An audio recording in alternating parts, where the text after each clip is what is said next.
Recording in progress. For non-compliance with Section 48A of the Protected Areas Act.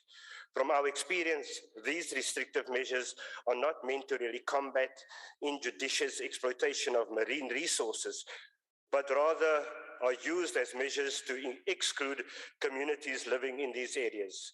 Communities in fishing areas are the most marginalized, while white-owned companies are allowed to exploit marine resources as much as they want.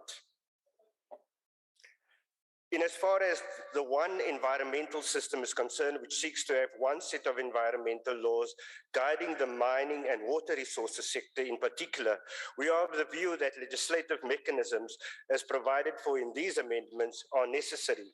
What we are not sure about is the institutional capacity within the environmental affairs to enforce these legislative mechanisms. We know this to be true because at the moment, mining companies are getting to do as they please. Overall, we need these amendments not only to regulate the one environmental system, but also to mainstream environmental thinking into all aspects of development. We also would have wanted the bill to centralize the decision-making powers on environmental matters in the Department of Forestry, Fisheries and Environment.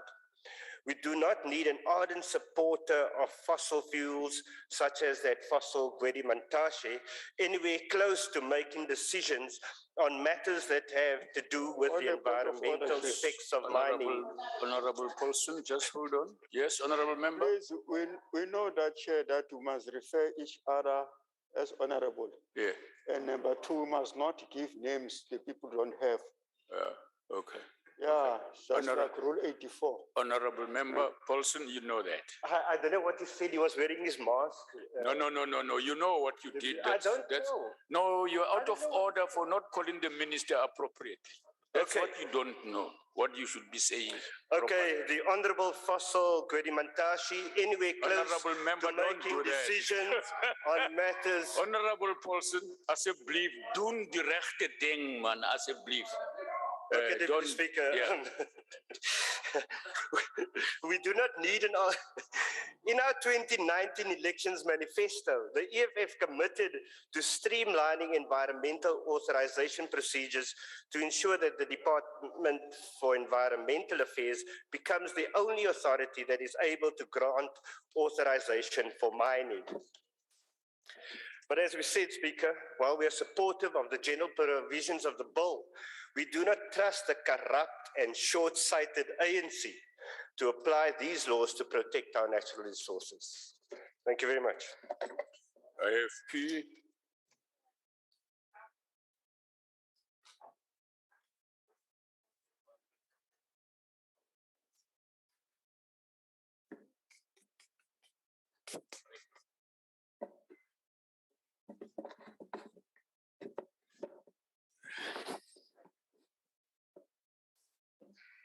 Okay.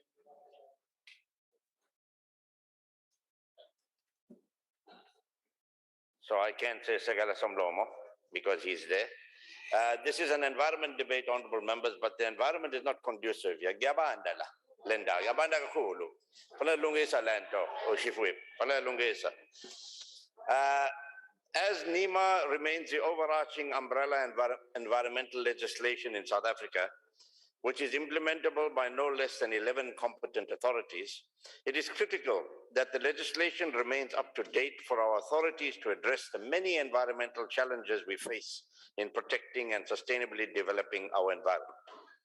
The bill, as we heard, was first introduced in May 2017, and it's a pity that it has taken us 5 years to get where we are.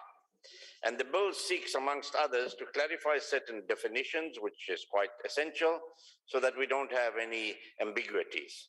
Because ambiguities find themselves to be the friends of those challenging the laws, more often to the detriment of the environment. In the above respect, we must compliment the inclusion of the provision for joint liability in respect of persons listed under Section 28(8). The IFP has long believed criminal sanction in respect of environmental transgressions has been far too lenient on those found guilty of committing such transgressions. Whilst on this point, allow me to additionally raise once again the IFP's call for green courts, specialist environmental courts with specially trained prosecutors and magistrates. Far too often one hears about environmental crimes being committed, especially within our rural jurisdictions, which simply do not have the prosecutorial or magisterial environmental legislative proficiency to be able to prosecute and adjudicate these matters. The net result is that the accused are released with nothing more than a proverbial slap on the wrist fine if they are even found guilty. As regards process, the NCOP must be commended for their thorough interrogation of the bill and their suggested amendments thereto.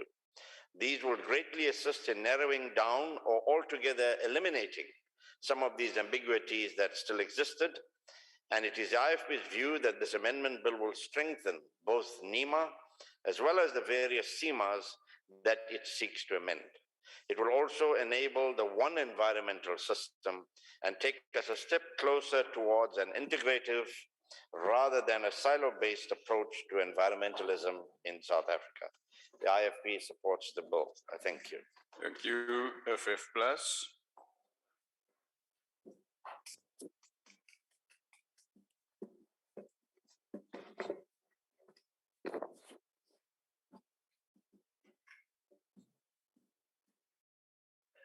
Thank you, Deputy Speaker.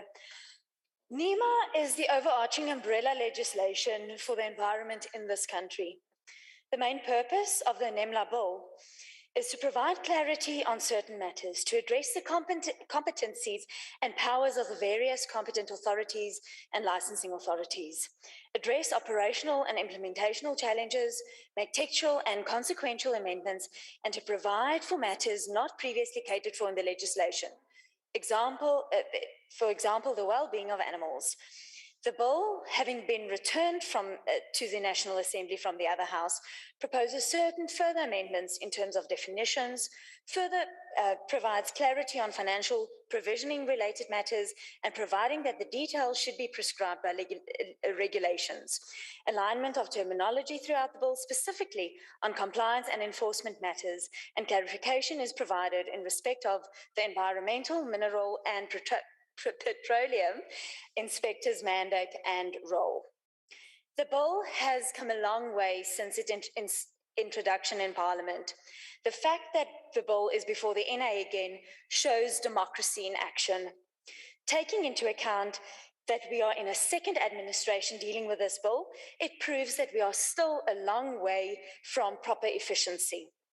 It is, however, very worrisome that bills pertaining to the environment, taking global warming into account, as well as the international focus on environmental legislation, take so long to be approved.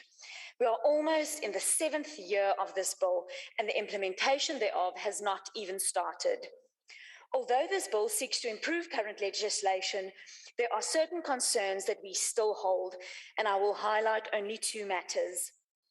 The powers of ministers, especially that of the Minister of Mineral Resources and Energy, is concerning.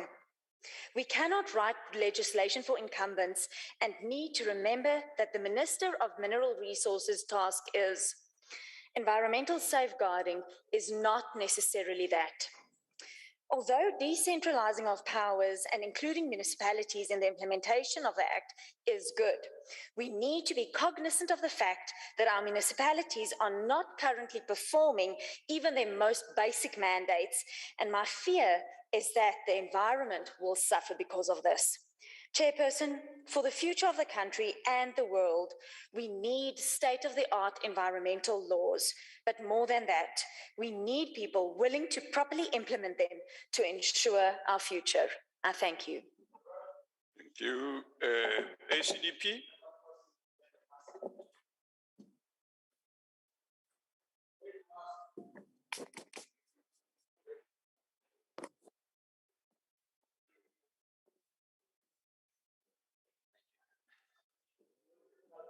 Thank you, Deputy Speaker.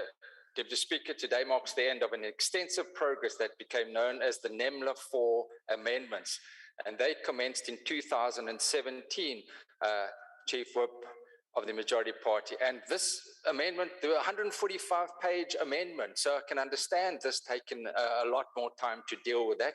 And there are a number of quite controversial issues, given that NEMA is the overarching law that governs all environmental issues in the country. And there were a number of other acts that were amended. Now, there's broad support of all the provisions of this act. The ACDP does, however, share concerns about the role and powers of municipal managers under the bill, and whether municipalities, many of whom are dysfunctional at this stage, have the capacity to deal with, for example, air quality issues under NEMAQA, N-E-M-A-Q-A. Have they got the capacity to deal with that and other functions that are now being given at municipal level? While there are, however, many noteworthy and important amendments which the ACDP supports, time allows us only to reflect on the very important issue of acid mine drainage. Now, this, as we know, is a very important issue, given that according to the Council for Geoscience, there are an estimated 6,000 derelict and ownerless mines in the country.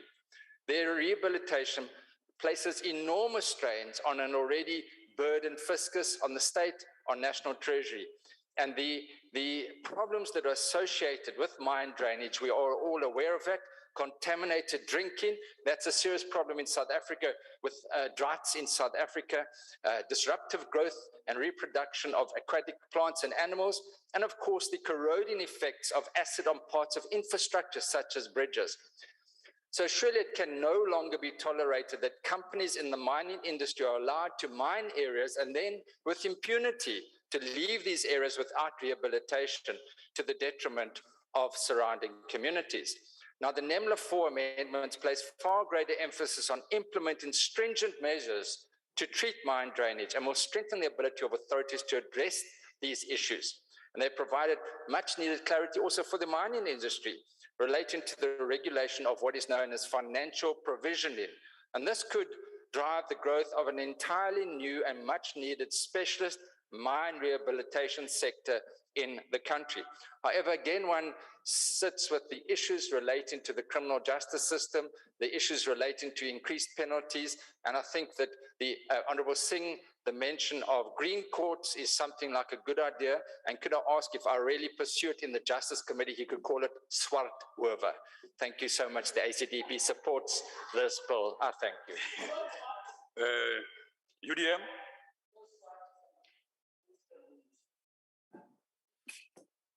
Speaker, we support the bill, no declarations. Thank you. ATM?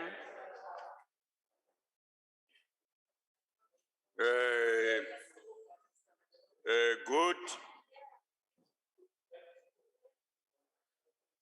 NFP? Thank you, Deputy Speaker. On behalf of the National Freedom Party, I note and welcome the National Environmental Management Laws Amendment Bill. We hope that in the enactment and promulgation of this bill, its intended cause will be realized and trickle down to our people on the ground, particularly those in the particular sector.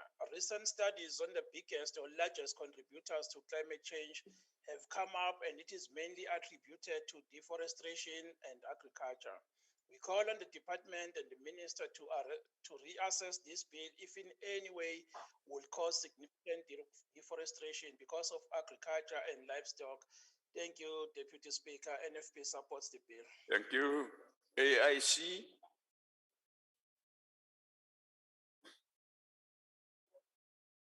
Not there. COPE?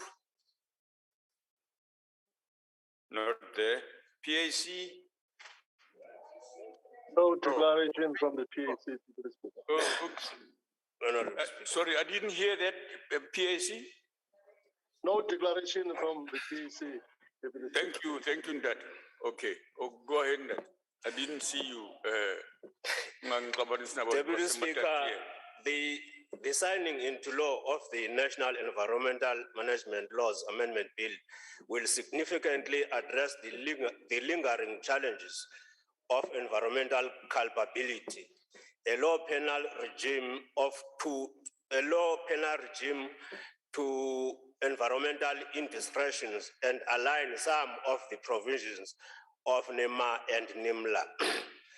The scope of listed activities to which the EIA process is mandatory can now be additionally prescribed by the relevant authority.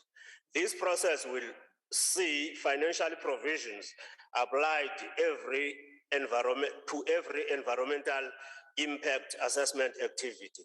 We are therefore moved by the fact that the rehabilitation, closure, and maintenance of coast will now accompany every EIA process on a given and prescribed activity. The adjustment of Section 24G regime must also be welcome. No longer will companies commence unlawful activities in the hope that Section 24G application will rescue them. Under the revised bill, offending companies will have to pay 10 million in Section 24G application.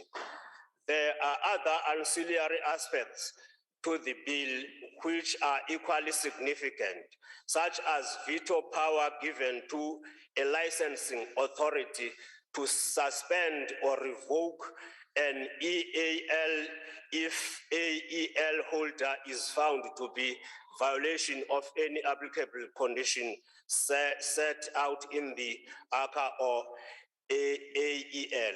We support the bill in its current form and this particular report. I thank you. Thank you, Honorable Member of the AIC. Al-Jama.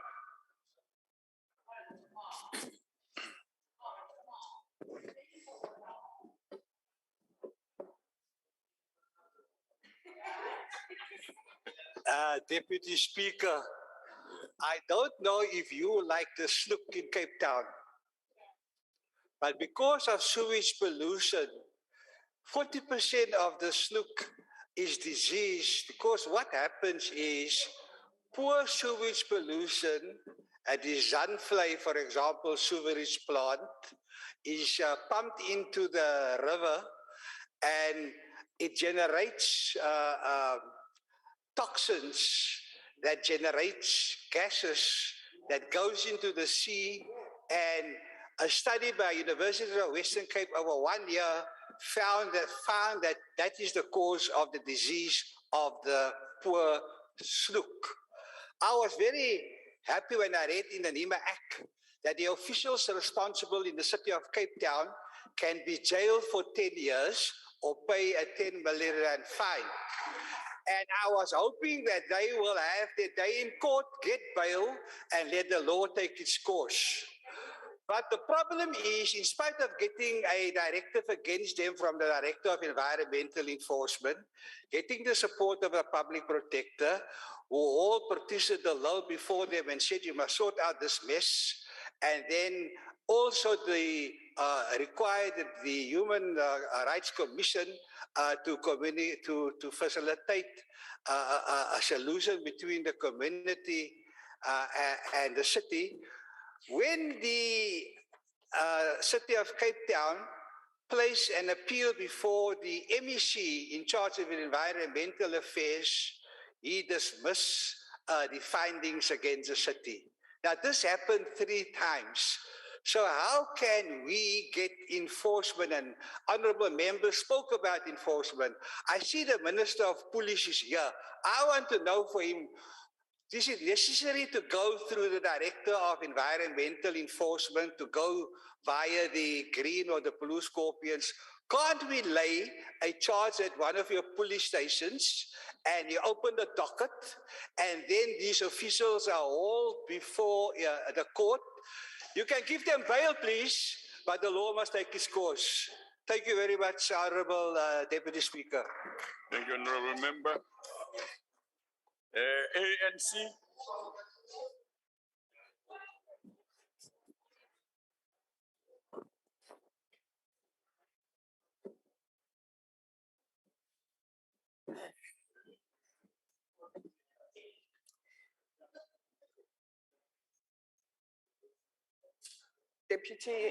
Honorable Deputy Speaker, Ministers and deputy ministers, members of the House, I greet you all. Thank you. The African National Congress has one of the most progressive environmental policies and legislation, not only on the African continent, but in the world. It is true that the ANC cares about the environment and the sustainable use of the resources. As South Africans, we recognize that our whole existence is dependent on our environment and nature, and these do not only provide for us with a living space, but also the very food that we consume in order to sustain livelihoods. The ANC in 1992, Ready to Govern document provided us with a blueprint for environmental policy and legislative formulation. The ANC embraces the 6 environmental policy guiding principles on sustainable development, equitable access to environmental resources, public participation, the planning and the development of natural resources, and public access to the courts on issues on environmental concerns, among others. The ANC believes that all citizens of South Africa have the right to a safe and healthy environment and to a life of well-being. This point can be emphasized by a statement that was made by the founding father of our nation, former President Nelson Mandela, when he said, during his opening address at the Conference on National Environmental Policy, I open quote, "South Africa needs to urgently develop our industries and to feed and house our people, and therefore developing a sound environmental policy will call for an exceptional combination of wide-ranging consultation together with scientific and technical expertise." I close quote. The bill amends the National Environmental Management Act of 1993, also known as NEMA. NEMA is our Bible in the environmental management, which is an overarching umbrella legislation for the environment in the country. NEMA is implemented in 11 competent authorities, and that is the Department of Forestry, Fisheries, and Environment, and the Department of Mineral Resources and Energy, including the 9 provincial governments. The purpose of this amendment bill: the bill amends NEMA, Air Quality Act, NEMA, Biodiversity Act, NEMA, Integrated Coastal Management Act, NEMA Protected Areas Act, and NEMA Waste Act and National Environmental Management Amendment Act of 2008. On air quality, the state of air quality is our municipalities. The state of air quality in our municipalities has always been a concern, and it is for this reason that amendments related to air quality under NIMLA are most welcome, and this will go a long way in terms of ensuring that the state of air quality within our communities is improved. The World Health Organization has reported in the past that the numbers of South African citizens who die from air-related pollution has increased, particularly in areas such as Johannesburg and Durban. The proposed amendments will provide for a mechanism in dealing with air pollution and will prescribe for consequence management. In dealing for unlawful conduct of a listed activity resulting in atmospheric emission. Air Quality Act requires reporting on emissions and licensing of listed activity in issued under the provisions of this act. On waste, NEMLA will provide for the amendment of certain Waste Act provisions. We recognize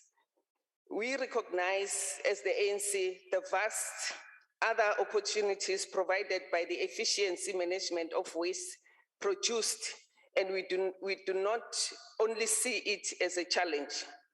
The state of cleanliness in our communities is very disappointing, and most of our local municipalities are struggling to deal with tons of waste produced by households, private sector, and public and or civil entities. We have taken note of the serious challenges faced by our municipalities and handling of their waste material. Honorable Deputy Speaker, we are equally concerned by lack of big corporations in terms of developing proper waste management plans for their respective industries. Mining companies are, for example, one of the biggest polluters, and this has had a negative impact on the pollution of underground water, with negative consequences on the production for nearby agricultural farming. The proposed legislative amendment will enhance the quality and efficiency of waste management and thus makes provision for a penalty in case of non-compliance with environmental legislation provisions. The amendment of Section 1 of NEMA Waste Act brings much needed clarity in terms of the definitions, including but not limited to domestic waste, hazardous waste, business waste, building and demolition waste, as well as insect waste. On public participation, we are happy with the level of public participation that was conducted effectively. It appears like your time is gone. Thank you very much. Thank you. We propose the adoption. Members, are there any objections to the motion as moved by the Chief Whip of the majority party that the bill as amended be passed? No objections to.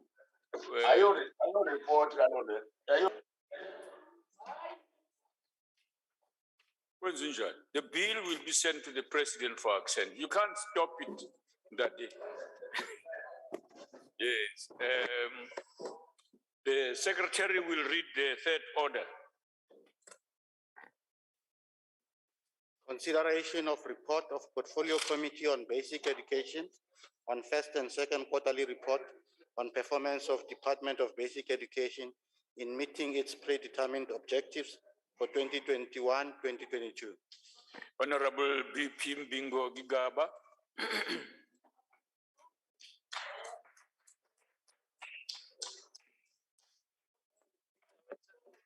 Yes, thank you very much, Deputy Speaker, members of the executive and deputy ministers, Chief Whip of the majority party, and members of the House. Allow me, Chair, to start off with an anecdote which reminds us that this consideration report is presented during a period in which we commemorate Human Rights Month. Because of the strong nexus between education and human rights, as public representatives, we are called to ensure that we promote human dignity in our schools, ensure that each child has equal access to education, and we redress issues that seek to undermine the imperatives of our Constitution. Like we have recently seen at school like Woskol, Jan van Yoon, such incidents should never happen again because children are our future. It's a phrase we have often, but it's often used without a full understanding of its implications. The scenario that happened at this particular school last 2 weeks is hampering on human rights of our learners. Now, turning to the focus of the day, which is the first and second quarterly reports of Department of Basic Education for 2021-2022. The Department of Basic Education first quarterly report is aligned to planned strategic imperatives and targets as set out in the department's strategic plan and the 2021-2022 annual performance plan. The strategic plan was revised to clarify core functions in policymaking, implementation and oversight as set in the National Education Policy Act. Honorable Chair, the Department of Basic Education for the first quarter report achieved 80% of its planned targets and 20% were partially achieved. In quarter two, the department achieved 82% of annual targets and 80% were not achieved. The comparable achievement for the previous year, 2020-2021, were 55% and 90% respectively. Under financial performance, in the first quarter, the spending was 293 million or 3.5% lower than expected after the spending of 8.2 billion or 30.3% of the available budget of 27 billion. The lower than expected spending is primarily due to Program 4, which is based on payments for capital goods, and Program 2 spending is also higher than expected, primarily based on goods and services. On COVID-19, an expenditure of 700,000 spending was for school portable toilets, rentals, and was carried forward due to the billing delays from last year. The department spent 120.4 million on staff compensation, a decrease of 10.3 million from the first quarter forecast. This shortfall is primarily due to the delay in filling vacant posts after the moratorium to fill vacant seats was lifted in October, in November 2020. The second quarter report, the status of overall targets achieved by the department for the second quarter is 82%, as I have indicated, and 18% indicators were not achieved. Under financial performance for second quarter, at the end of the second quarter, the department spent about 15.1 billion or 55.6% of the available budget. That's 960 million or 6% less than the expected spending of 16.1 billion rands. This lower than expected spending was primarily due to the payments of goods and services and fixed assets under programs 2 and 4. Due to the work completed in 2020-2021, 210 million was transferred to the school infrastructure backlog grant.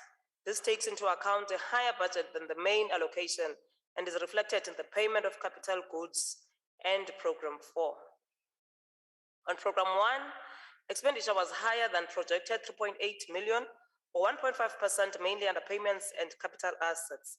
This was due to the department purchasing a backup generator to ensure operations can continue when power supply is interrupted. And a conclusion, we are saying that the department has been able to deliver on its first and second quarterly report targets and has ability to manage the financial resources allocated to provide better access to education for our children. In addressing infrastructure challenges faced by the Department of Basic Education, the Portfolio Committee expressed to the department that it would need to come with a comprehensive report on progress made with infrastructure. Further, in view of 100 billion that has been pronounced during the SONA 2022 as infrastructure fund for water sanitation, among other projects, as the committee, we will ensure that there is effective oversight for utilization of infrastructure delivered to our school for the benefit of the learners, so that the perennial challenges of infrastructure in our school is resolved. We therefore recommend that the report must be adopted. Thank you very much. Thank you, Honorable Mpingo Kikaba. Before I talk to the Chief Whip of the Majority Party, can we just be pardoned with this coldness in here? My nose is starting to run. I feel if we have done something wrong, please, the punishment is enough. Can you just assist us? Thank you. Honorable Chief Whip, I hope you are still warm. I'm very cold. Closer to Honorable Kwagwa when you are feeling so cold. Thank you very much, House Chair. House Chair, I hereby move that the House adopt the report as tabled by Basic Education. Thank you. That is the Chief Whip asking us to adopt the report, but I will recognize parties that wish to make a declaration. The DA?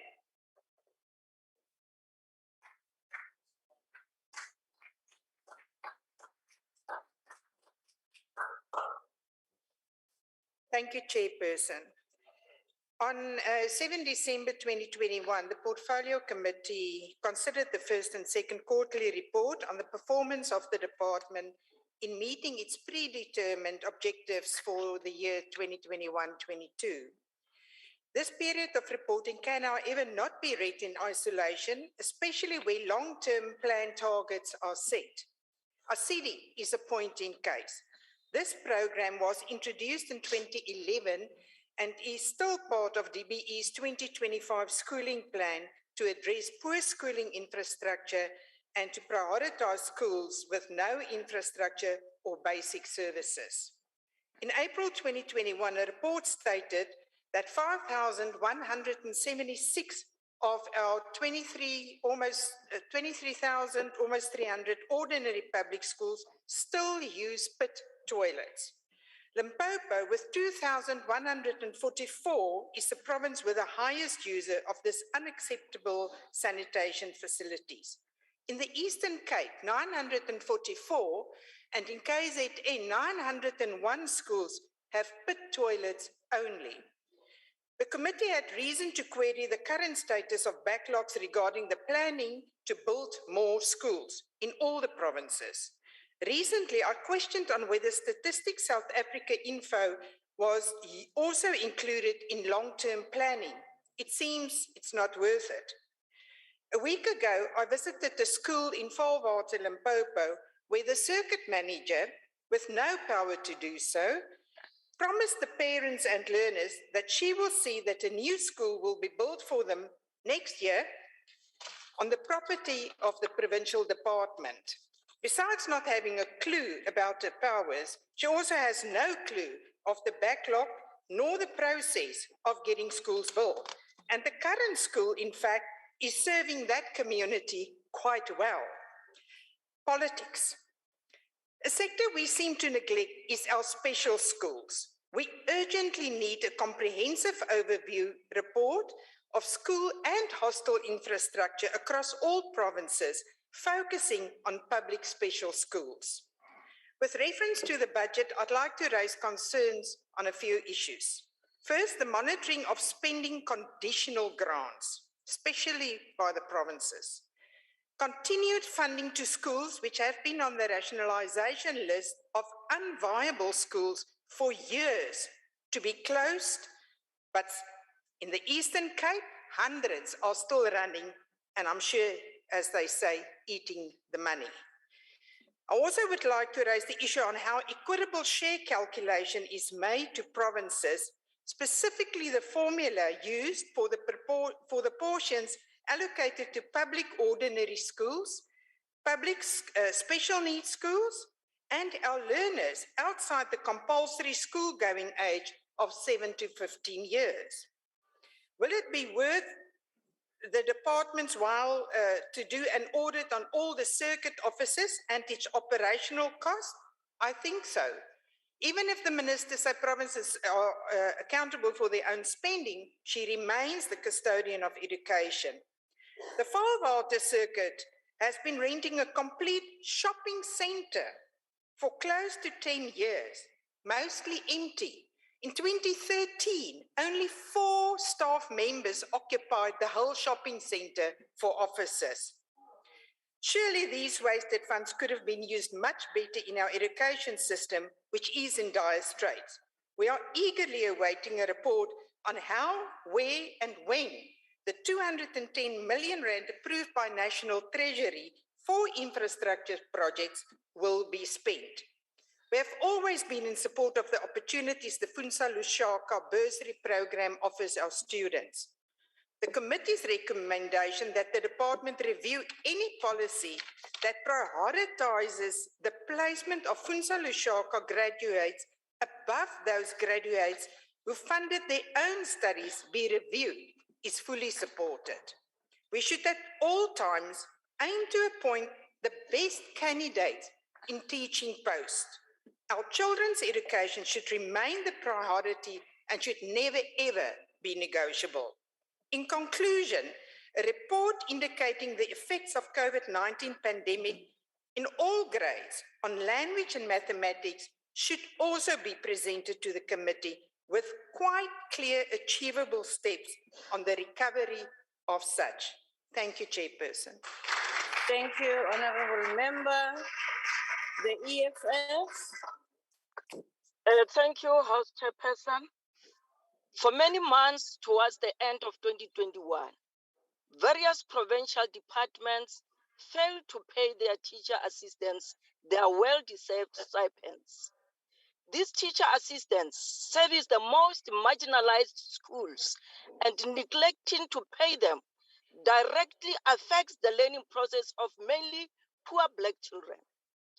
Early this year, the departments, particularly the Eastern Cape Department of Education, would not deliver stationery to schools, again stunting the education and development of poor Black children.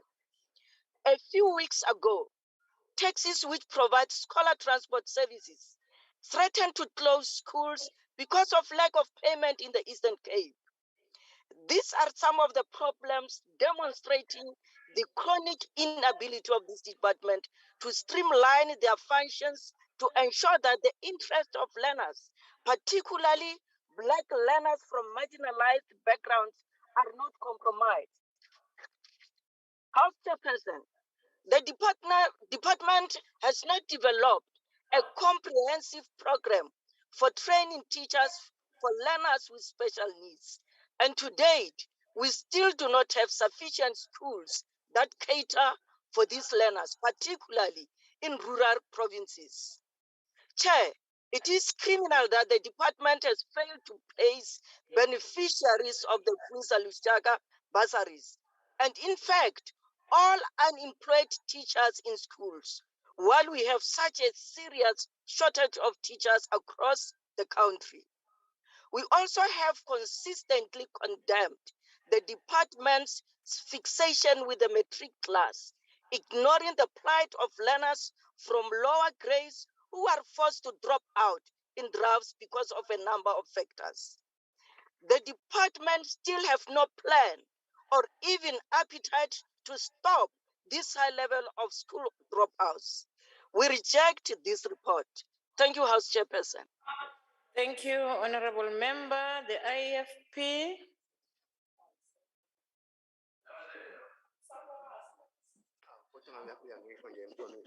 Thank you, House Chairperson. I'm standing in behalf of my colleague, Honorable Nobo, who could not make it. The impact of COVID-19 pandemic undeniably had and will continue to have a dire impact on the development and education of our children. It is therefore a dire impact on the development. It is therefore an utmost important that now more than ever we need to ensure that no child is further disadvantaged. All our efforts should be focused on strengthening our children's learning competencies, especially reading and mathematics. It is therefore concerning that the report of the Portfolio Committee on the performance of the Department of Basic Education showed that the department was only able to monitor 3 schools for the implementation of the rating norms in the second quarter. Again, an annual target of 18 schools to be monitored. These rating norms are described by the department as important indicators to identify learners at risk of rating failure. However, much more urgency is required in monitoring the implementation of these milestones. Rating of meaning is critical in the development of children, and South Africa's poor record in this regard continues to haunt us. Honourable members, the IFP has in the past expressed its absolute outrage at the slow progress of the Department of Basic Education in fulfilling its constitutional duty in eradicating the infrastructure backlog at schools. The issue has been the focus of many court challenges, and yet time and again, the department has avoided its constitutional duty to ensure safe schools for our children. Despite the numerous court challenges and horrific report of the endangerment and death of children at schools, the report of the Portfolio Committee again reveals the department's dismal performance. The annual target for schools to be provided with sanitation facilities was set at 1,000 schools. The grim reality is that the department was only able to provide 69 schools with sanitation facilities in the first quarter, and 123 in the second quarter. This is less than 1/4 of the department's goal. These alarming facts cannot be accepted in any circumstances. As members of the National Assembly, we should be outraged. The IFP therefore strongly supports the Portfolio Committee's recommendation that the department must provide written feedback within 30 days of the report, detailing a breakdown of the Accelerated School Infrastructure Delivery Initiative projects. The IFP will closely monitor the department's performance in this regard and continue to demand accountability. Lastly, honourable members, the IFP agrees with the Portfolio Committee that the department should be commended for completing the 2021 matric examination with minimal disruptions, considering the extensive challenges posed by load shedding and pandemic. We, however, stress the IFP accepts the report. Thank you. Just for orientation, honorable members, there is a monitor on the left-hand side of this podium. Once there is no red light there, know that your time has expired. I've been very lenient because I can see members don't recognize that. So please check. May I now call on the FF Plus? This quarterly report for 2 quarters of the present financial year shows everything that is wrong with education in South Africa. Not that all the performance indicators are negative, nor that the department does not meet them. Also not that there are too few objectives to meet. Quite the contrary, there are 17 indicators of which 10 are quarterly. Let us keep in mind that the Department of Basic Education does not manage a single school. Education is a provincial function, managing districts and circles. There are educational advisors for subjects and phases for all districts. Then there are principals in each school, leading and managing teachers, who should all be professional educators. In an education system with a culture of professionalism, teachers do their best to do their work in a professional way, overseen by principals, every now and then visited by a circuit manager or subject advisor to empower them to do their work even better. The province will supply buildings, books, water, sanitation, and other necessary infrastructure, all under governance of the school governing body. The national department function would be to lay down policy and curriculum, ensuring that there is no disjunction between different provinces. This department would monitor provinces of schools where there is a persistent dysfunctionality it would be identified on district or provincial level. If a minister cannot lead the provincial ministers to sufficient improvement, those should do their jobs. Because despite my fear to state the obvious, the youth is the future. Now there are educational failures in all provinces and probably most districts, urging the national department to interfere. And because the national department is national, it has to be informed on these 70 objectives. And for each objective reporting, has to be done, meaning that teachers and officials need to report on their performance rather than performing. Those who perform do the admin in what should have been their spare time, and those who don't rather report than to perform, leading to a school system with an excessive bureaucracy, so that the new bill attempts to transfer competencies from SGBs to heads of departments. The ANC cannot get away from its heritage of turning schools into battlefields of liberation. Therefore, we do not have a professional school system, but one dominated by a militant trade union. The ANC needs to build a new education culture from the bottom up, and schools, even parents in homeschools, which have a professional culture as it is, should be left alone. Dit sal selfbeskikking op onderwysgebied wees, en dit is wat die VS+ voorstaan. Die VS+ verwerk die verslag, nie omdat dit onakkuraat is nie, maar omdat dit onnodig is. Ek dank u. Thank you very much. I'm not sure if it's the earphones, but honestly speaking, we can hardly hear what you're saying. Maybe it's the earphones that are on you, even in the earlier statement that you made, we couldn't hear what you were saying. But we proceed as such and call on the ACDP. Okay. Thank you, Honorable House Chair. It is the ACDP's contention that the education train has left the station and that more and more children are being left behind, and that they simply can't catch up with the train unless we do something new. Many children were left behind long before COVID hit, and now many more are at risk of being left behind. This year, members of my constituency in the Western Cape struggled with placements well into February. The problem is not confined to the Western Cape. Gauteng also struggles with learner placement. Grade 1 and grade 8 learners, many who applied well within the set deadlines for applications, simply could not find placement.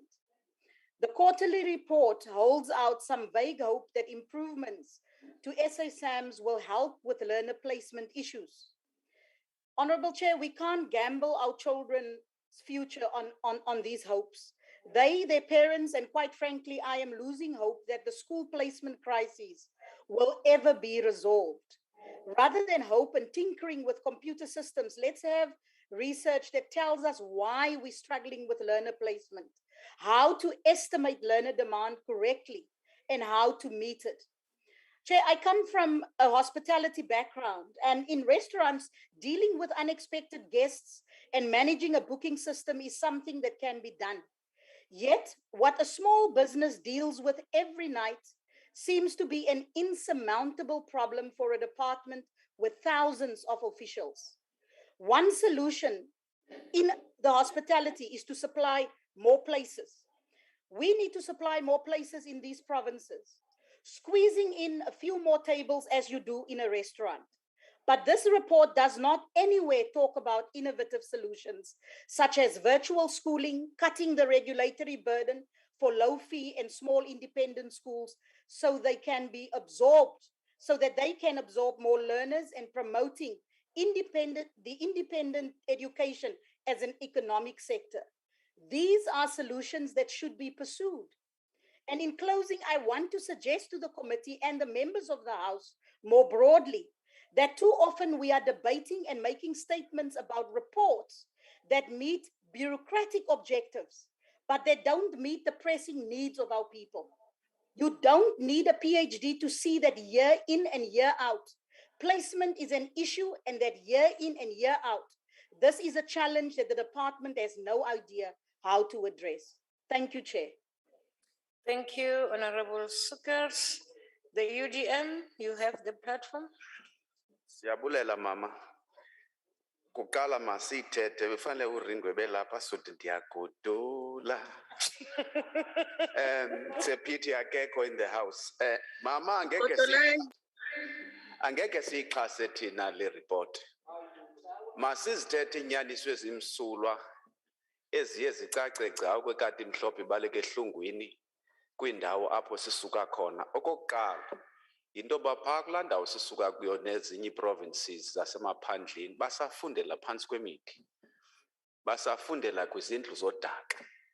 Okwesibini into basithetha about ukupilota these robotics and coding and so on, it's fancy stuff engazukuya kubantu bakuthi. Ngoku ngeCovid abantwana basezilalini bebekhala besithi bona abakwazi ufunda nge-internet, abana connectivity, bane challenges. Kulaa lali yam uba ndigodukile ndawugqibela pha eDebe ukuba ne-signal. Ugoduka kwami iweekend yonke andina-signal. Kunjalo kuyo yonke la Mpuma Koloni neza rural provinces inyaniso emsulwa ekufuneka siyithethile. Kukho nesi sigezo senzeka kule province yase-Western Cape enzawubhalela kuso uminister ukuthi abantwana bethu bazipase zonke ezinye subjects bathi besawufelisha i-Afrikaans kwezi zikolo ze-Afrikaans kuthiwe mabaphinde iklasi. Ndikucela ungakuxokisa uzubabuze kuzo zonke kule Western Cape injalo. Ndibe ndithi ndiwubuze umbuzo ndithi, is the department not supposed to use its discretionary authority in instances like that to say akukho lena inowutshona kubitshona isibhule engazusisebenzisa izawusithetha phi kweyiphi indawo? Okwesithathu kukho lento kafunza lushaka program. Iyabacala ukucalula abantu bakuthi sihlala mhla nezolo bekhalisa imbonono abantu besithi abaqeshwa kuba bona bazibhatalele ngeepokotho zabo imfundo yabo. Injalo uprioritize ligama elirongo, it's a wrong choice of word. Iyabadiscriminate abantu. We are penalizing people ngoba bekwazi ukuthi babe nemali ozibhatalele esikolweni. Funeka bahambe bedibanisa amadolo bekhangela ufunza lushaka noba akazubanika imali ushaka. The other issue which is important, into ba kufuneka siqiniseke ukuthi le ngoba sinengxaki ye-teenage pregnancy esikolweni singayiqali pha sicinga uba ingxaki yesikolo, it's a societal problem. Sithi thina njengabazali siyithathe siyilungise siyithathele kuthi iphinde ndirhuqule mna into yabantu abamnyama sesimane sithetha nge-placement issues funeka sithethe inyani simosha izikolo zethu eziselokishini. Some of the schools which have been built for us in the townships, the facilities are 1,000,000 times better than the so-called former model C schools, but thina abantu bamnyama sikwazanga uziphatha siyaziqhekeza siyazimosha sawugqiba sihambe siyotywisha kwizikolo zabanye abantu. Ndizakwenzela umzekelo minister, mna ndithetha into endingayenzanga kwesaa sikolo ndandifunda kusemzomtsha ndafumana abantu sofaka icomputer phaa for i-computer courses senze library. Sathi xa sisihle a month later siyozilontsha ziqhekeziwe zibiwe zonke. Umntu waseAfrika ke ayingurhulumente nabantu bakuthi they need to do soul searching baye kusiqhatha apha bamane besithi benengxaki bengakhange baphakame. Siyabonga. ATM. Good. Thank you, Chairperson. We don't have a declaration. Thank you. NFP. Thank you, Honorable House Chair. On behalf of the National Freedom Party. Babu Sibisi, akongeze ivolume yakho lapho. Hey, I think show kwaya se. Ake kungcono njalo. Qhubeka baba. On behalf of the National Freedom Party, we note and welcome the first and second quarterly reports on the performance of the department in question. Where amongst the stakeholders and public representatives who called on the minister and her department to consider and allow learners to go back to school on a full-time basis in the 2022 academic year. However, House Chair, we are worried about the loss of teaching and learning time due to COVID-19. Studies have shown that 2 academic years were disrupted by the pandemic with an estimated 80% loss of school time in 2020 and 50% in 2021. This has undoubtedly left a dent in our basic education system. Thus, we call on the minister and her department to employ more measures or interventions that will not exacerbate this loss of teaching and learning time. The NFP supports the report. Thokoze Mhlonishwa, AIC. No declarations. Thokoze, COPE. PAC.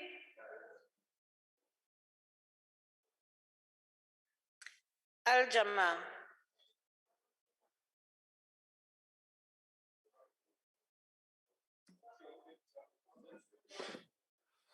Honorable Chair, I'm not going to bash the city of Cape Town.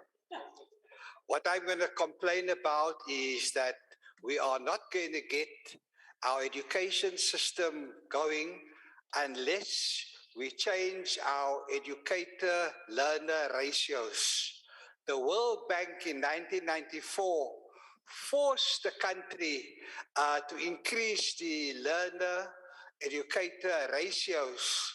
And at the time, I engaged with President Mandela, and he personally signed all the correspondence. And unfortunately, his officials convinced him that it will cause no harm to the education of our children.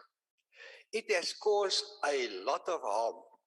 And if we are not going to reverse that decision to increase learner-educator ratios, we will never get our education right. I made an appeal earlier on to the Minister of Police to save the snook. We need to save our children at the schools. They are under threat all the time. And even Minister, Honorable Minister, if we have to put a Casper in every school, please do so. We cannot allow our children to live under that intimidation and threats because it harms their education. Lastly, Honorable Chair, I would like to appeal to the Minister of Communication that she's going to auction the spectrum that is going to bring about a cyber civilization in South Africa. Half of the spectrum must be given free of charge to the Department of Basic Education and maybe later on Home Affairs as well, so that our school and the police, but first save the snook, Minister, and the police, because spectrum is like water, it's like air, and it is the birthright, especially of learners. So we appeal to the Minister of Communication to find a way that schools, especially in the villages, can be introduced to the cyber civilization and be prepared for the skills, for the jobs that's going to rise out of the cyber civilization. They don't need to go to university anymore. There's no need for universities. They just need 1 or 2 years at high school to learn the skills that will enable them to do the next generation jobs and not the Stone Age jobs which some political parties in opposition wants to get our children to operate in. Thank you very much, Honorable Chair. Thank you very much. Reverend Swart en Sensei Paulse, alsjeblieft. Ek vra nou, alsjeblieft. Ja, jy het my gehoor, dankie. Nie meer nie. Ons gaan nou voort. ANC?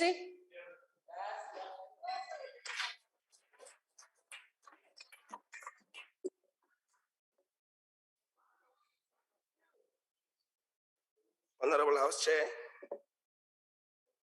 honorable members, thank you very much. Honorable Masipa, please, I just called members to order. Honorable member, please.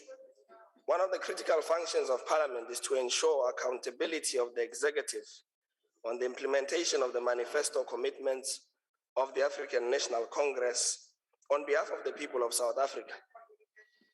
Critical in this oversight task is our ability to ensure that the department implementation achieves its outcomes and impact as per the annual performance plan of 2021-2022. The department performed under conditions of the coronavirus pandemic, and it has been relatively outstanding and resilient. The basic education system is a large and complex system which adapted to the changes imposed by the health pandemic. The fact that schools continued with teaching and learning using a rotational system, while matriculants also concluded learning demonstrates a government at work, which places the developmental needs of our nation at the front of the agenda to grow a nation that we have. Majority of the performance indicators of the Department of Basic Education are largely covered at the end of the year. Despite this being the fact, the department in its first quarter and second quarterly report provided progress on other annual indicators which have enabled the Portfolio Committee to have a comprehensive assessment of the implementation of programs. The department in its first quarter achieved 6 performance areas, whilst it did not achieve 4, and partially completing 1 performance indicator. The department improved in the second quarter, achieving 8 out of 10 targets, while 2 were partially achieved. This shows continuous improvement and progress. One of the partially achieved targets in the first quarter is on the percentage of invoices paid within 30 days upon receipt by the department. Nonetheless, the department achieved a 99.93%, as the shortfall in achieving the 100% target was due to a supplier not providing correct information for approval. And I think they deserve some applause for that, although you cannot applaud a fish for swimming. This is a critical performance indicator because payment of service providers by government departments has an economic impact. Small and medium-sized enterprises usually face cash flow challenges due to such delays, which negatively impacts workers and households. And I think that the payment of these invoices is the department's own contribution to alleviating and ameliorating the impact of the COVID-19 pandemic. It is notable to recognize that the department also focused on social cohesion programs, which are pivotal for nation building. This the department does through engagement with learners, educators, parents, school governing bodies, and other education stakeholders.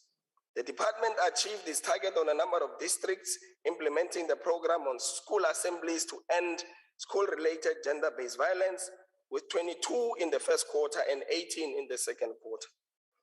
Gender-based violence and other social ills affecting our schools and learners require a programmatic approach to ensure that school culture and discipline creates a conducive environment for learning without any discrimination against race, class, or gender.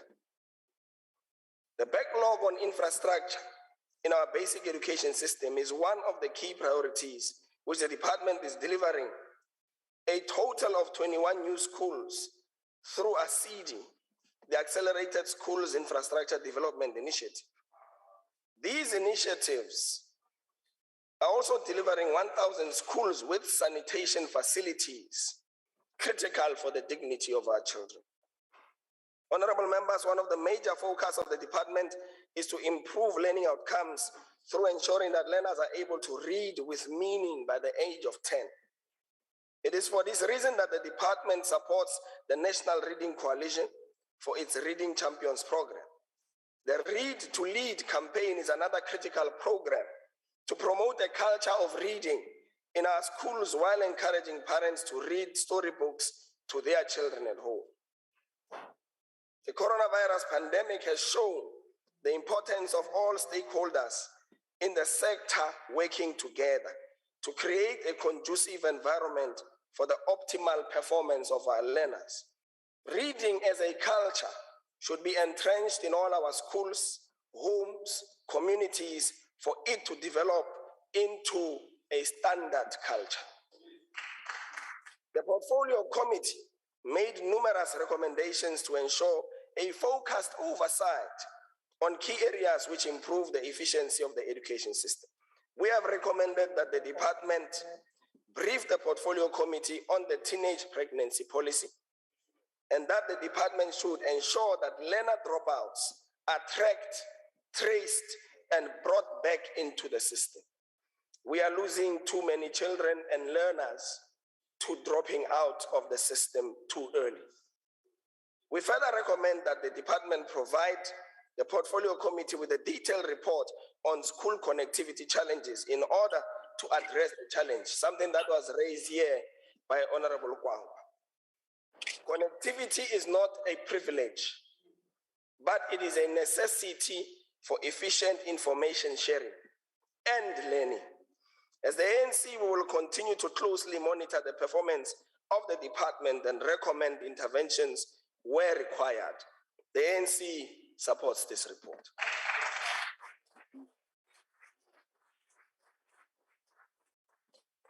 Thank you, Honorable Mafuzi. We now proceed as the Chief Whip requested that the motion that the report be adopted. Are there any objections? So, House Chair? Yes. Please note the objection of the EFF. Thank you, Mama Shabela. Noted. Chairperson, Yes, Honorable Vessels. please note the objection of the FF Plus. Noted. Honorable members, the report is the, do we have United Democratic Movement, Mama. Slap. Ndiyakubona, Tata. Thank you very much. With all those objections noted, the report is agreed to. We now move to the item on motions without notice. Does any member of the ANC wish to give a motion without notice? Honorable. Yes. Proceed.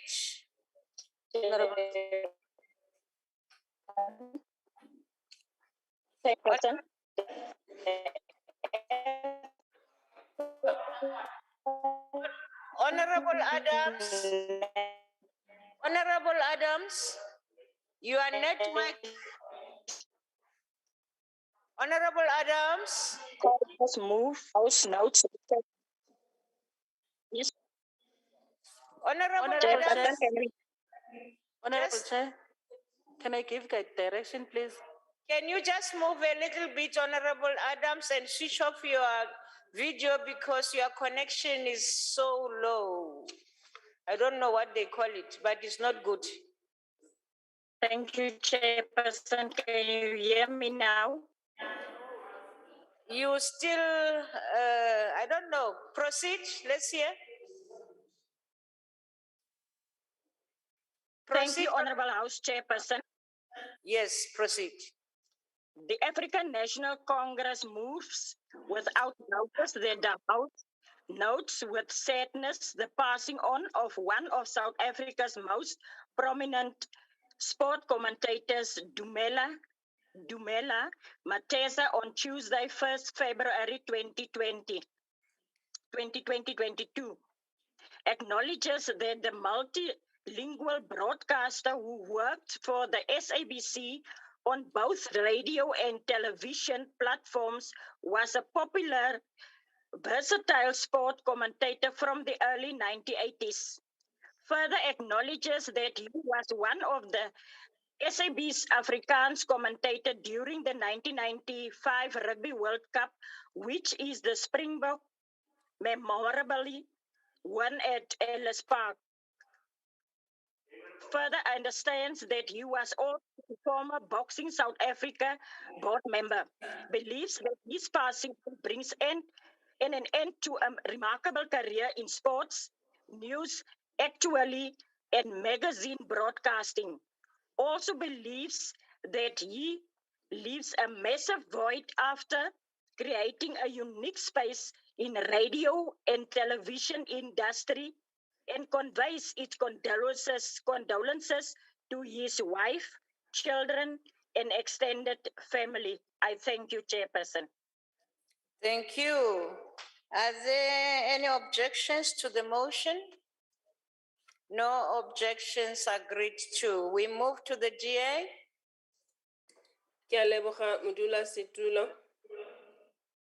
I hereby move on behalf of the Democratic Alliance that this House notes with sadness that Ms. Ritsidisitswe Patswani and Ms. Tsepiso Ntomani were brutally attacked and murdered while on their way to join family and friends for New Year's Eve celebration in Windmill Park in the city of Ekurhuleni on 31st December 2021. Further notes that their bodies were found in a field next to the local dam site 3 days after they had gone missing. Acknowledges that the scourge of gender-based violence in South Africa prevents women from living their lives freely. Recognizes that it is necessary to fast-track the implementation of legislation and legislative measures to curb the scourge of gender-based violence and to effect harsher punishment for perpetrators. That this House conveys its heartfelt condolences to the families of Ms. Patswani and Ms. Ntomani. I so move. Thank you. Are there any objections to the motion? No objections. Agreed to the EFF. Thank you very much, House Chair. I rise on behalf of the EFF to move without notice that the House notes the Constitutional Court ruling between the NEHAWU and the Minister of Public Services and Administration, handed down on February 28, which declared that the wage agreement between the state and civil servants signed in 2018 was invalid. Further notes that NEHAWU appealed the decision of the Labour Appeal Court, which declared the multi-year wage agreement invalid. Recognize that the judgment is a big blow to the collective bargaining process provided by for Section 23, subsection 5 of the Constitution, which now gives the unilateral state powers to disregard wage agreements. Further acknowledge that unless workers are guaranteed security of wage agreement, the state will forever be crippled by a demoralized workforce. Also acknowledge that workers will be left vulnerable and unprotected from this state. Call on workers and forums in all stakeholders to convene and consult to seek more practical way forward to preserve the power of bargaining council and for the workers to unite. The fact that the NC majority in this parliament will reject this motion that is in solidarity with the workers should send a strong message to workers that the NC ruling elite is the enemy of the workers. I so move, Chair. Thank you. Are there any objections? Objection. There is an objection from the ANC. Yeah, sell out, sell out. Honorable, thank you, Kalipi, please don't do that. House Chair, please note the objection of the DA. The DA is also objecting. Thank you very much. I expected from those ones. Honorable Kalipi, please, your time to speak has passed. You have been given your opportunity and you called for this. Okay, this motion will be converted to a notice of a motion. Thank you. We proceed now to the ANC. Assemblyman, cannot speak still play. Thank you. Thank you, Honorable Chair. The African National Congress moves without notice that the House extends its warmest congratulations to Inkosikazi Nosandi Mhlauli for being elected unopposed as the first woman chairperson of the National House of Traditional and Khoisan Leaders on Tuesday, the 25th of January, 2022. The ANC also acknowledges that her election marks a historical moment as she became the first woman to be elected in this position since the inception of the House. The ANC also recalls that Inkosikazi Mhlauli led in the Eastern Cape Provincial House of Traditional Leaders for 15 years until she was elected to the National House of Traditional and Khoisan Leaders in 2017 as the deputy chairperson. The ANC also further recalls that she acted as chairperson since the passing on of Inkosi Mahlangu in July 2021. We therefore remembers Inkosikazi Mhlauli as one of the women tribalizers leading the fight for gender and human rights equality and congratulates and wishes her well in her new position of responsibility. I thank you, Chair. Thank you very much. Are there any objections to the motion? No objection, agreed to. The IFP? Ngiyabonga, Hlalo. On behalf of the Inkatha Freedom Party, I move that the House notes International Mother Language Day, observed every year on 21 February. Acknowledges that the day is an essential platform to promote the importance of cultural and linguistic diversity and multilingualism for peaceful and sustainable societies. Further acknowledges the theme of the 2022 International Mother Language Day, which was using technology for multilingual learning, challenges and opportunities, where they will discuss the potential role of technology to advance multilingual education and support the development of quality teaching and learning for all, encourages the implementation of the use of technology for multilingual learning, as research shows that education in the mother tongue is a key factor for inclusion and quality learning. It also improves learning outcomes and academic performance, which is crucial, especially in primary school, to avoid knowledge gaps and increase the speed of learning and comprehension. And finally, calls on the government to ensure that progress is made in mother tongue-based multilingual education and to encourage a growing understanding of its importance, particularly in early schooling, and a deeper commitment to its development in public life. Thank you very much. Ngiyabonga. Thank you. Are there any objections to this motion? No objection, agreed to. Tim, please. FF Plus? Thank you, House Chair. I rise on behalf of the Freedom Fund Plus that the House notes that the International Tourist Guide Day was celebrated on 21st of February 2022, as had been done each year since 1990. Further notes that the awareness about this day has grown from an initial 15 countries in 1990 to more than 70 countries celebrating this event worldwide. Acknowledges that tour guides are members of the hospitality and travel industry and render indispensable service to the tourism industry. Notes that the tourism plays a critical role in the broader South African economy, directly accounting for 2.9% of the gross domestic product, supporting over 725,000 jobs directly, and accounts for 8.2% of total investment activity, according to a 2018 report by Statistics South Africa. Further notes that the outbreak of the COVID-19 pandemic has a significant impact on the South African tourism industry, mainly due to the lockdown and travel restrictions that were imposed, resulting in an estimated decrease of 71% of tourists between 2019 and 2020, and subsequent closure of large numbers of tourism-related businesses and hundreds and thousands in job losses. Acknowledges that the government has implemented its tourism sector recovery plan, reaffirming the tourism position as a major contributor to the South African economy and its envisaged role in the broader economic reconstruction and recovery effort. Resolves to urge government to make more resources available to all players in the tourism industry without prejudice to race, because of all players provide much needed employment to all spheres of the population. I so move. Thank you. Are there any objections to the motion? No objections, agreed to. ANC? Thank you, House Thank you. Chair. The National Congress moves without notice that the House appreciates the role played by the 70 firefighters who successfully contained the huge fire that destroyed parts of the South African Parliament in the early hours of Sunday, the 2nd of January, 2022.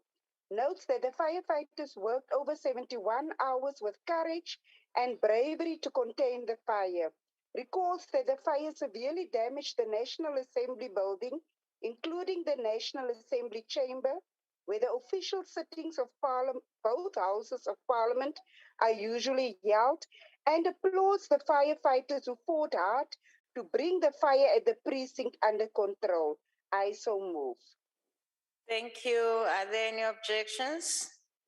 No objections, agreed to. The ACDP? Thank you, House Chair. House Chair, the ACDP moves without notice that the House congratulates Ulrich Leroux from Paarl Boys High, who was the top national senior certificate learner for 2021. Leroux achieved an average of 97.86% with 7 distinctions. further congratulates all the top learners and the whole matric class of 2021 for their achievements, despite the loss of learning and teaching times due to the prolonged absence of learners from schools due to the COVID-19 pandemic, and commends all principals, teachers, and support staff for their hard work this past year and applauds them for their ongoing sacrifices in our schools throughout the country. I so move. Thank you. Are there any objections to the motion? No objections, agreed to. The UDM? House Chair, sorry. I move without notice on behalf of the United Democratic Movement that the House notes that the eldest son of King Kauda, King Inza, was born in 1780 and was a commander-in-chief who led the Galega forces to many battles. That King Inza was regarded as one of the greatest Xhosa kings who ruled from 1820 until his gruesome death in 1835. That during his reign and during its peak, the Xhosa kingdom stretched from Mbashe River, south of Umtata, to Gamtus River, or Xelelo, in Southern Cape, recalls that King Inza was beheaded by Harry Smith, George and William Southey along the banks of Nabaha River, acknowledges that the gruesome and inhumane death of King Inza continues to be a matter of great pain and concern for the Xhosa nation, especially given the fact that his skull continues to sit in British museums for the amusement of tourists nearly 2 centuries later. Recognizes and recalls that King Inza's skull has not been reunited with his remains and buried with the dignity befitting of a king of his stature, nor has an apology been tendered by the British for this inhumane act. Recognizes the spiritual significance of the return of the skull of King Inza Kakauta to be buried with his body for the healing of the Xhosa nation and to ensure that it finds closure, even if it's 2 centuries later. Calls on government to support the initiatives and the discussions that are currently underway between the British government and the Khakhabe Kingdom, as well as the Hleke Royal Kingdom, Royal House rather, for the return of the skull of one of the greatest kings of the Xhosa nation, King Inza Kakauta Azanzor. Thank you. Are there any objections to the motion as read? No objection, agreed to. The ATM? Dis my Hayes no. Ek is die enige person wat kan praat. ATM? None. DA? I hereby move on behalf of the Democratic Alliance that this House notes that Ms. Primrose Mwebi, the celebrated local writer, poet, teacher and director, sadly passed away at the age of 46 years old over the weekend of 12 February 2022. Further notes that Ms. Mwebi was a graduate of the Waterfront Theatre School and contributed frequently at literary festivals across the Western Cape. Acknowledges that Ms. Mwebi has for the last few years played an important role in the Baxter Theatre's Zavalatsa Theatre Festival as a facilitator and advisor. Recalls that Ms. Mwebi was especially dedicated to supporting young writers and founded the Prim Poetry Foundation, which gives young writers and artists a platform to perform their work. Recognizes that Ms. Mwebi's death has left a big void in the Western Cape's arts and culture sector, and that her legacy will live on in the art and lives of the young people that she inspired. Conveys its heartfelt condolences to the family of Ms. Mwebi. I so move. Thank you very much. Any objection to the motion? None, agreed to. The EFF? Thank you, House Chairperson. I rise on behalf of the EFF to move without notice that the House notes that Ms. Cynthia Machawa from Wanamahu Primary School in Limpopo Province was named in the top 10 finalists for the Global Teacher Prize in partnership with UNESCO. Further notes that Ms. Machawa was selected from 12,000 nominations and applications from over 140 countries. Like all teachers, Ms. Machaba, a proud teacher, is recognized as an exceptional professional who plays an important role in our society.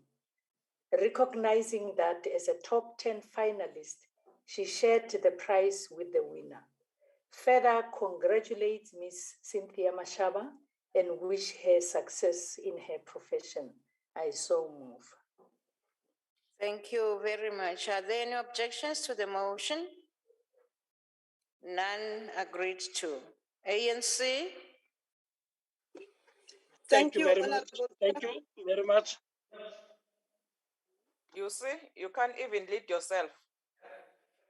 Honorable Mkalipi, you do that again, I'm going to get you removed from the platform. Proceed, Honorable Member from the ANC. Thank you very much, Honorable House Chair. The African National Congress moves without notice that the House welcomes the opening of the NET South Africa Vaccine Production Campus in Cape Town by the Honorable President Cyril Ramaphosa and the CEO, Dr. Patrick Soon-Shiong, on Wednesday, the 19th January, 2022. Notes that the state-of-the-art campus is part of a far broader initiative to propel Africa into a new era of health science. The ANC understands the new vaccine manufacturing plant will enable Africa to access vaccines without having to compete with rich countries. Further understands that the plant will produce COVID-19 vaccines and will also make medicine for the treatment of cancer, TB, and HIV and AIDS, and acknowledges that the country now has the capability to use the human capital of South Africans to manufacture the 21st century medicine. And the ANC also acknowledged that the facility will also focus on the development of a second generation vaccine 19 vaccine with the aim to produce 1 billion doses a year by 2025. And lastly, that the African National Congress commends the partnership between the government and entities like networks to mobilize investment and develop skills. I so move, Honorable House Chair. Thank you, Honorable Sokaja. You should have told us your new method of not showing yourself. Chairperson. Yes, Honorable Pulse, let me finish this first. Are there any objections to the motion? Chairperson, I object. I don't know what he was trying to say. I object to it. Okay, it's fine. Then the motion will be converted to a notice of a motion. Thank you. No. Honorable Papo, leave. Let the people be. That's it. Good. No, thank you, Chairperson. No.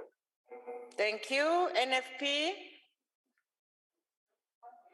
Thank you very much, Chairperson. Then on behalf of the National Freedom Party, I move without notice that this House notes that Banyana, our national women's football team, after an exceptional performance, have qualified for the African Women Cup of Nations to be hosted in Morocco. Banyana drew on the second leg 1-1 after clinching the first leg 2-0 against Algeria, advancing convincingly on a 3-1 aggregate. Also notes that we provide limited funding for women's sports and development in South Africa compared to their male counterpart. Further notes that the lack of adequate funding for sports development in the country, particularly women's sports, limits the ability of many vulnerable sportsmen and sportswomen to showcase their talent. Wherefore, we call upon this Honorable House to congratulate Banyana football team, including the coach and management, on their success and making us proud. Also calls on the Minister of Sports, Arts and Culture to ensure measures are put in place to engage with the Department of Basic Education to enhance sports development at school level. Also calls on the Minister and his department to make more funding available for sports, particularly women's sports, including women football. Further calls on the Minister to engage and encourage business to invest in our sports women as well. I so move. Thank you. Are there any objections to the motion? No objection. Agreed to. The ANC. Thank you, Honorable Chair. Yes, I move. The African National Congress moved without notice that the House notes with shock and sadness the passing on of the veteran actor Ntate Patrick Shai on Saturday, 22nd January 2022. Recalls that Ntate Shai was one of South Africa's most talented actors and had delivered powerful performances in the roles he looked on. Acknowledges that Ntate Shai is best known for the roles in Soul City, Generation, and Zero Tolerance. Remembers that he was nominated for a 2014 SAFTA in the category Best Supporting Actor for his role in Skeem Saam, and again in 2018 for his portrayal of Jacob Moloi in Seven the Land. Further remembers that his most recent TV role was on screen to play the role of Mr. Pasha on First Magic the River, and convey its condolences to his family and friends in the acting industry. So I move. Thank you, Chair. Thank you very much. Are there any objections to the motion? No objections. Agreed to. The AIC. Thank you, Chairperson. As the African Independent Congress, we hereby move without notice that this House notes the stance taken by Kenya and the Africa Union on the escalating combat and terror perpetrated by Russia against Ukraine, recognizes the foresight of Kenyan Ambassador Martin Kimani, who derided Russia's aggression in Ukraine and its recognition of Ukraine's self-proclaimed independent states, recalls that war and strife do not foster conditions of peace, human rights, and security, affirms Ukraine's right to independence and territorial integrity, calls on Russia to resort to dispute resolution processes in order to chart a new global order going forward, appeals to the South African government to communicate its message on this issue with clarity, informed by the South African foreign policy on human rights and global peace. I so move. Thank you. Are there any objections to the motion? Can we be recorded, please? Objecting to that. Oh, no objection. I saw you standing. I thought you want to say something. Okay. The motion is agreed to. No, what are you saying? Objection. Oh, no. Honorable members. Oh, please, honorable members. Honorable members, I want to speak. If you object, please, you must be on record. That is why I didn't hear you well. The motion will be converted to a notice of a motion. Yes, honorable member, what is it? Chair, I want to register the EFF's objection to that motion. No, once it is rejected, it's fine. Thank you. We proceed to COPE. No. The ANC. Thank you, Honorable House Chair and the members. The African National Congress moves without notice that the House notes with sadness the passing on of Ricardo Rikirik Mercado on Tuesday, the 22nd February 2022. Second, recall that Mercado created a name for himself in the hip-hop industry through his critical acclaimed hit single, Sidlukotini, released in 2016. Three, remembers that he is also known by several other names, including Boss Zonke, King Kotin, and Master Makado. Board acknowledges that his passing on comes just after a few days after he had announced a partnership with African Bank. Fifth recognizes that his nurturing and developing of young musical talent is well documented and will forever be remembered. And lastly, convey its heartfelt condolences to his family and friends in the music industry. I so move, Chair. Thanks. Thank you. Are there any objections to the motion? None agreed to. The DA? Thank you, House Chair. I move on behalf of the Democratic Alliance that this House notes that South Africa has an unacceptably high rate of gender-based violence and psychologically motivated crimes against women. Notes that Lieutenant Colonel Elmarie Myburgh is one of only 4 female criminologists in the South African police force and the only trained profiler.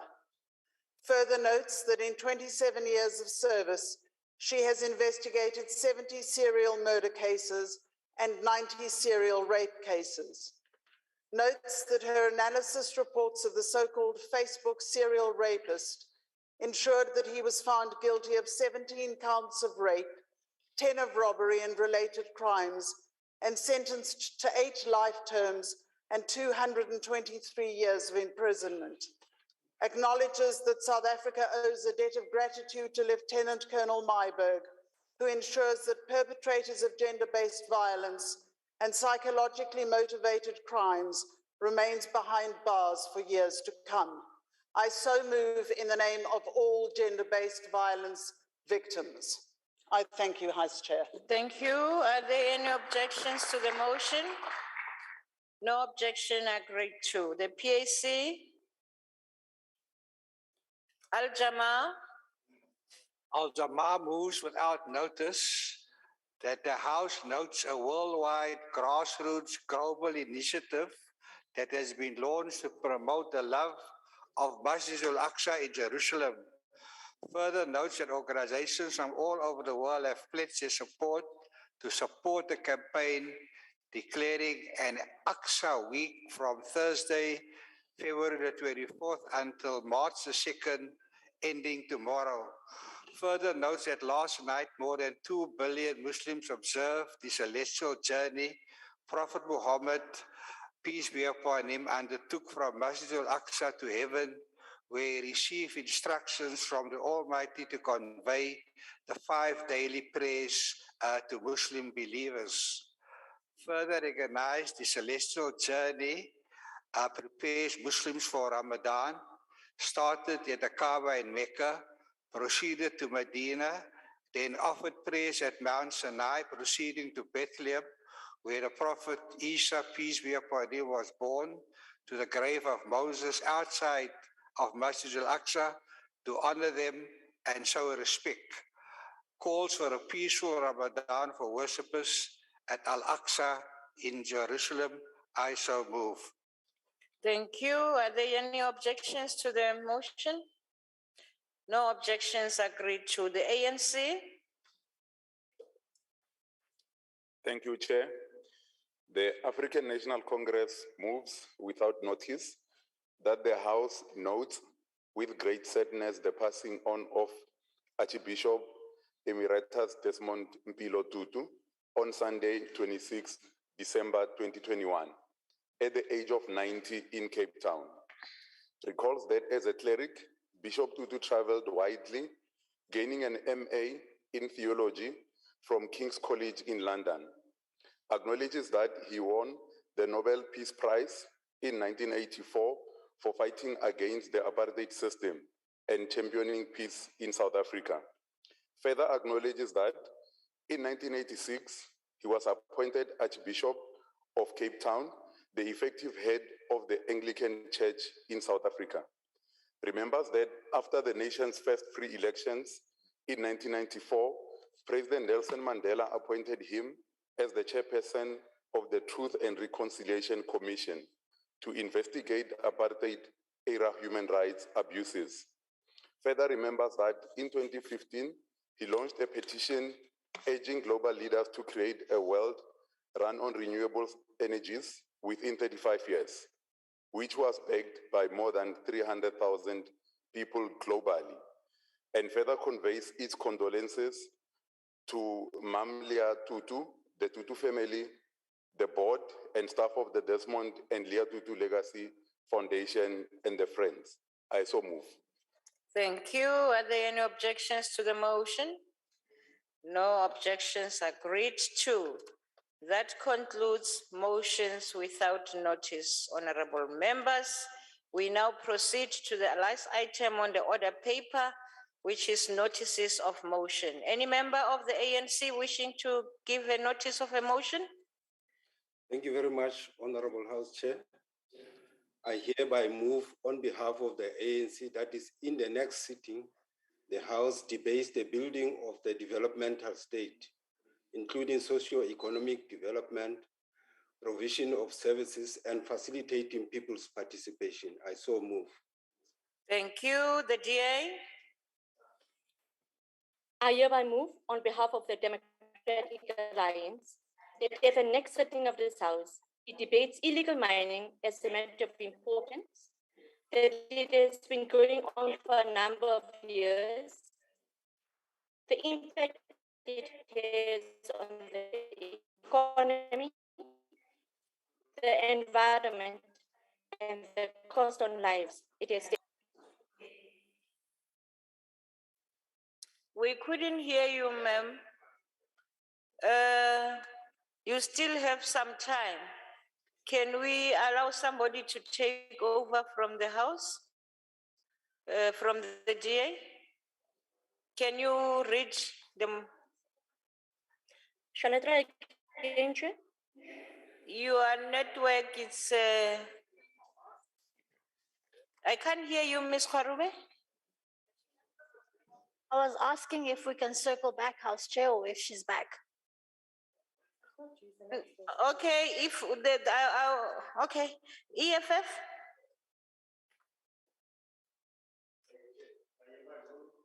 Please, yes, thank you. I hereby move on behalf of the EFF that in its next sitting, the House debates the lack of transformation in the fishing sector with regards to allowing new entrants into the commercial fishing sector and the control that big fishing corporations have over this department. Thank you very much. Thank you. The ANC. Thank you once again, House Chair. I hereby move on behalf of the ANC that in its next sitting, the House debates implementation of a social compact in order to steer the country towards active citizenry and ethical leadership. I so move. Thank you. IFP. Honorable House Chair, on behalf of the Inkatha Freedom Party, I hereby give notice that I shall move at the next sitting of this House that the House debate the ripple effects and impact of all criminal activity perpetrated by illegal immigrants in many different parts of South Africa. I so move. Thank you. FF Plus. Thank you, House Chair. I hereby give notice that on the next sitting of the House, I shall move on behalf of the Freedom Front Plus that the House debates the possible solutions to address the critical water shortages experienced by the Nelson Mandela Bay Area, over and above the nooit gedacht water scheme that still is under construction. I so move. Thank you. The ANC.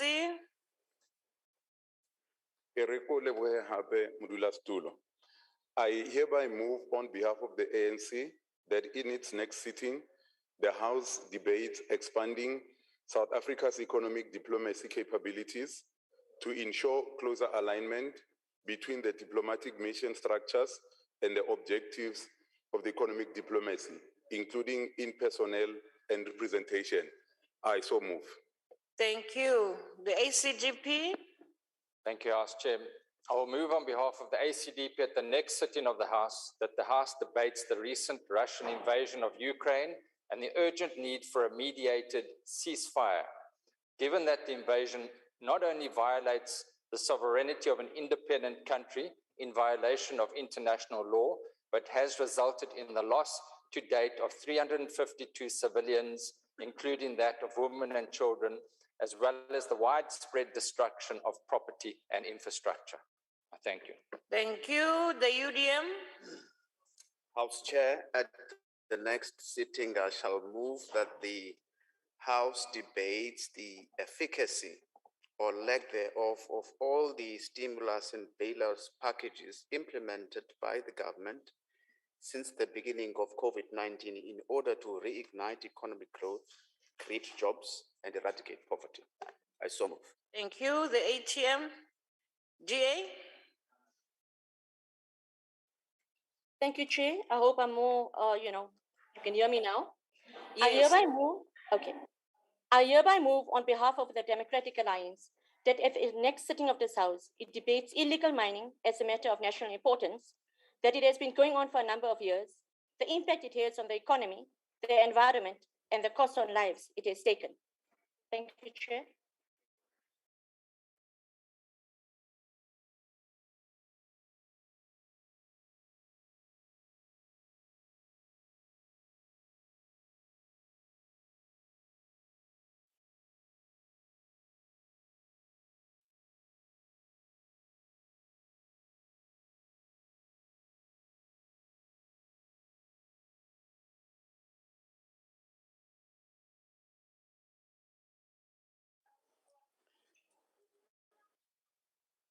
Chairperson, we can't hear anything. We don't hear anything now, Chair. Honourable members, it's Tanya Lyons from the National Assembly. We just in contact with them. We just need to unmute the chamber. We've got audio, we've got visual, we don't have audio. They are in the process of doing it.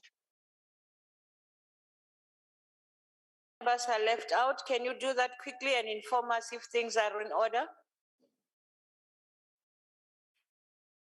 Honorable members on the platform, can you hear something now? Yes, we can hear you. Yes, Then You are loud and audible. Thank you. ANC, we proceed. Thank you very much. Yes, thank you very much, House Chair. I hereby move on behalf of the ANC that in its next sitting, the House debates assessing water allocation to the previously disadvantaged and ensuring that this scarce resource is used equitably to the previously disadvantaged and ensuring that this scarce resource is, assessing water allocation to the previously disadvantaged and ensuring that this scarce resource is used equitably and sustainably in order to support the development objectives of the country. I thank you. Thank you. Good. Mr. Heron, are you there? We proceed. NFP? Thank you, House Chairperson. I'm amazed at the attention the Russian invasion of Ukraine is receiving. I move on behalf of the National Freedom Party that at its next sitting, this House deliberates on the abuse, harassment, intimidation, rape, murder, and violation of human rights of the Palestinian people by Israel, and resolves to downgrade the South African Embassy in Israel to a liaison office until such time Israel stops the hostilities against the Palestinian people, respects the rights of the Palestinian people who have been dispossessed from their land and property to exist, and complies with all international agreements entered into. I so move. Thank you. The ANC? Thank you, Chairperson. Noting the settlement of people from the rural areas into the cities of South Africa, I hereby move on behalf of the African National Congress that in the next sitting, the House debates addressing the challenge of rapid urbanization. Thank you, Chair. Thank you. The AIC. Thank you, Chairperson. On behalf of the AIC Chairperson, I move that this House, in its next sitting, debates the high unemployment rate among South African graduates. I so move. Thank you. Cope. ANC. ANC. Thank you, Chairperson. Thank you I very much. hereby move on behalf of the ANC that in its next sitting, the House debate the impact of globalization and its impact on young people. Thank you, Chair. Thank you. The DA. Thank you, Chair. I hereby move on behalf of the Democratic Alliance that at its next sitting, this House debates the hundreds of billions of rands in medico-legal claims against the Department of Health and the incapacity of the Health Ombudsman to adequately address the crisis and remove the backlog. I thank you. Thank you. AIC, would you switch off your mic, please? Thank you.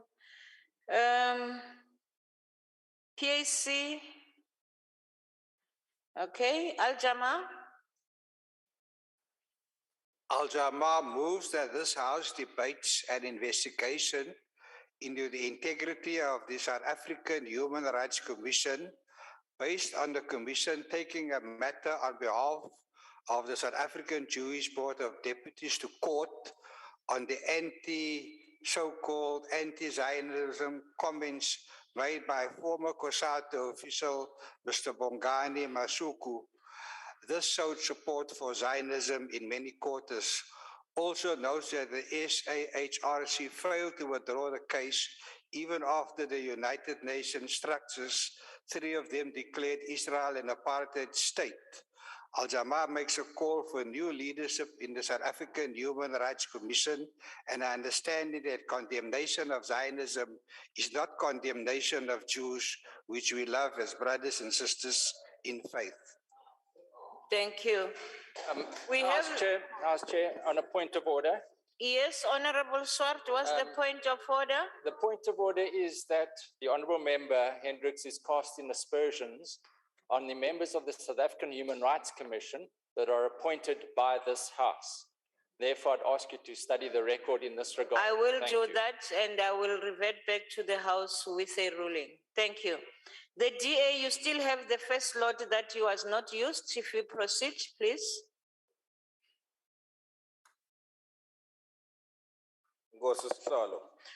I hereby move on behalf of the DA that at its next sitting, this House debates the implementation of strategies and solutions to tackle the problem of high learner dropouts to improve learner retention in South Africa's public schools. I so move. Thank you. The ANC. Thank you very much, House Chair. I hereby move on behalf of the ANC that in its next sitting, the House debates youth participation in implementation, management and monitoring of sports transformation. Thank you. Thank you. Honorable members, that concludes motions and the business for the day. This House is adjourned. Please stand.